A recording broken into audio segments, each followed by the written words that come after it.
Hello students, today we will discuss the chapter exponent and radicals. This is the question number first, worksheet number 1. Express each of the following in the exponential law.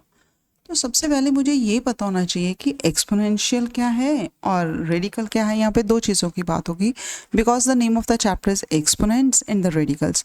तो मुझे ये तो पता ही होना चाहिए कि exponents क्या है और रेडिकल क्या है. तो हम लोग सबसे पहले देखते हैं कि difference between the exponents and radicals के दोनों में डिफरेंस क्या है. Right, so this is the difference between exponents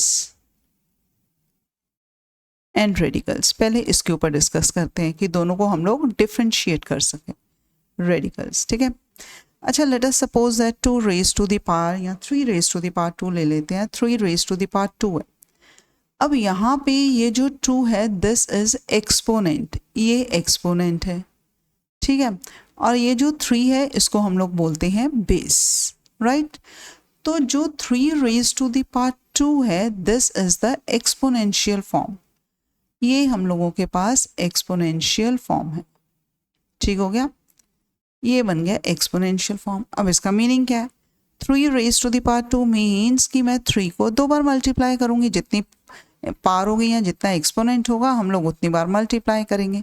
ये बन गया 9. अच्छा, अगर मैं लिखती हूँ 3 raise to the power 1/2. 3 raise to the power 1/2 means square root of 2. ठीक है, तो ये मेरे पास आ जाता है √3. ये बन गया √3. सिमिलरली अब ये यहाँ पे हम लोगों के पास ये नया साइन आया. This sign is called radical sign और रूट साइन. इस रूट को हम लोग क्या बोलते हैं? Radical sign.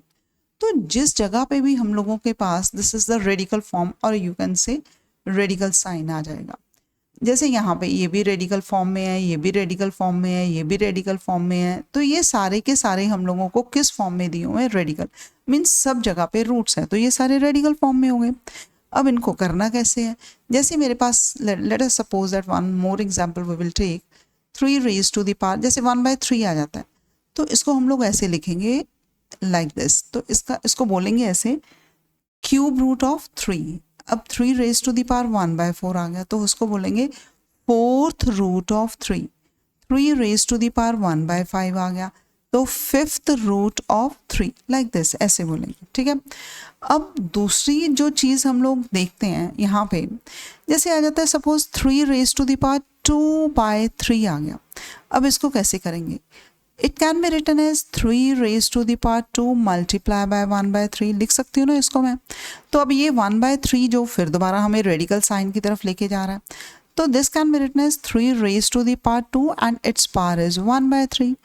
अब क्योंकि ये 1/3 आ गया, जैसे यहाँ पे 1/3 आ गया तो हम लोगों ने लिखा क्यूब रूट ऑफ 3. जो भी बेस होगा उसका क्यूब रूट डाल दिया. अब यहाँ पे base 3 raise to the power 2 बन गया तो ये बन गया क्यूब रूट ऑफ 3 स्क्वायर. ठीक हो गया. तो अगर आप इस चीज़ को एनालिसिस करते हो, जो भी यहाँ पे एक्सपोनेंट में अगर वो फ्रैक्शनल फॉर्म में है तो जो भी डिनोमिनेटर में होगा एक्सपोनेंट में वो आ जाएगा बाहर. उसके बाद ये रेडिकल साइन आ जाएगा और जो भी न्यूमरेटर में होगा विद बेस वो अंदर चला जाएगा. ठीक है. तो इसकी स्टैंडर्ड फॉर्म क्या है? स्टैंडर्ड फॉर्म है a raise to the power m/n. ये क्या बन गई? Exponential form. अब मैं इसको रेडिकल में चेंज करूंगी. ये हम लोग लिखेंगे, डायरेक्टली भी लिख सकते हैं हम लोग, और इसको a raise to the power m its power is 1/n. तो मैं अगर इसको रेडिकल की फॉर्म में लिखती हूँ तो ये जो नीचे डिनोमिनेटर में ये बाहर आ जाएगा और a raise to the power m अंदर चला जाएगा. तो ये हम लोगों के पास रेडिकल फॉर्म आ गई. So this is the difference between the exponential form and the radical form. Radical form means जिसमें रूट आ जाते हैं. जैसे इस क्वेश्चन के सारे पार्ट्स में हम लोगों के पास रेडिकल दिया हुआ है ना, तो हमें किस में कन्वर्ट करना है? एक्सपोनेंशियल में.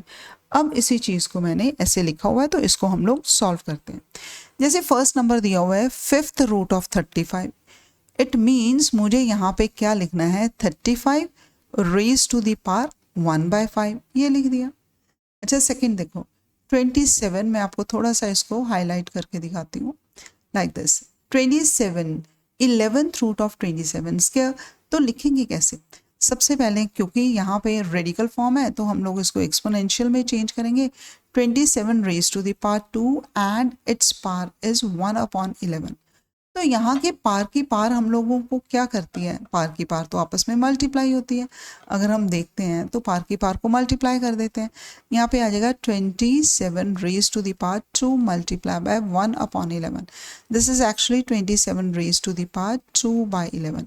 इस क्वेश्चन में हम लोगों ने कौन सा लॉ यूज़ किया, यहाँ पे हम लोगों ने x raise to the power m and it's power is n means x raise to the power m multiply by n, ये वाला लॉ हम लोगों ने यूज़ किया.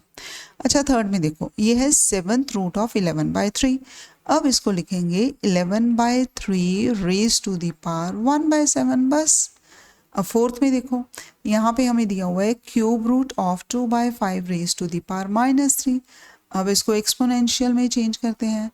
2/5 raise to the power -3 and it's power is 1/3. फिर वही चीज़, हमें पार की पार को क्या करना है, multiply. -3 multiply by 1/3. Do the cancellation if possible. This is 2/5 raise to the power -1. अब आप इसको पॉजिटिव भी कर सकते हो. You can take the reciprocal of base to make the power positive. अगर मैंने इस पावर को पॉजिटिव करना है तो यहाँ पे मैं बेस का रेसिप्रोकल ले लूँगी. लेकिन क्योंकि क्वेश्चन में हमें दिया हुआ है कि इसको आपने एक्सपोनेंशियल फॉर्म में करना है, तो अगर आप इतना भी कर देते हो ना तो ये भी बिल्कुल ठीक है. और अगर आप इसको चेंज भी कर देते हो, 5/2 लिख दिया, अब इसकी पावर कितनी आ गई, 1, तो यहाँ तक भी आप छोड़ सकते हो. ठीक है, तो नेक्स्ट हम लोग करते हैं यहाँ पे, this is the 5th one. 111 raise to the power 3 और उसकी पावर 1/13 आ जाएगी. 111 raise to the power 3 and it's power is 1/13. फिर वही लॉ यूज़ करेंगे, पावर की पावर आपस में multiply. 111 raise to the power 3 multiply by 1/13. अब कैंसलेशन पॉसिबल नहीं है तो कोई बात नहीं, तो हम लोग इसको 111 raise to the power 3/13. This is the exponential law, exponential form. अब हम लोगों के पास नेक्स्ट है 7th root of 29 raise to the power 2. तो मैं लिखूंगी 29 raise to the power 2 and it's power is 1/7. So 29 raise to the power 2/7. अब नेक्स्ट देखते हैं, this is the cube root of 2 raise to the power -6. अब 2 raise to the power -6, it's power is 1/3. और फिर दोबारा पार की पार को हम लोग आपस में मल्टीप्लाई कर लेते हैं. -6/3. Do the cancellation if possible. This is 2 raise to the power -2.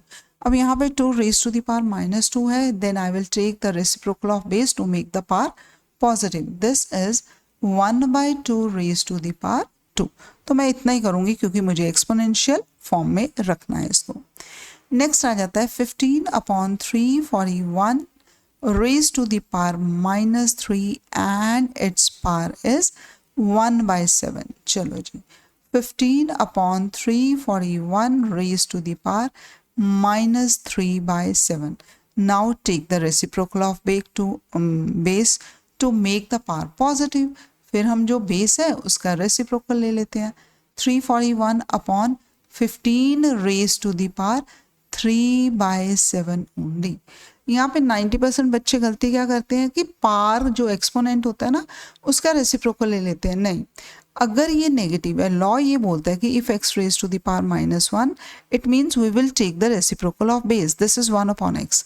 Similarly x raise to the power -m है, जैसे कोई भी नंबर आएगा तो हम लोग फिर बेस का रेसिप्रोकल लेंगे और पार पॉजिटिव रहेगी. पार का रेसिप्रोकल नहीं लेना, एक्सपोनेंट का रेसिप्रोकल नहीं लेना, बेस का रेसिप्रोकल लेना है. ठीक है जी.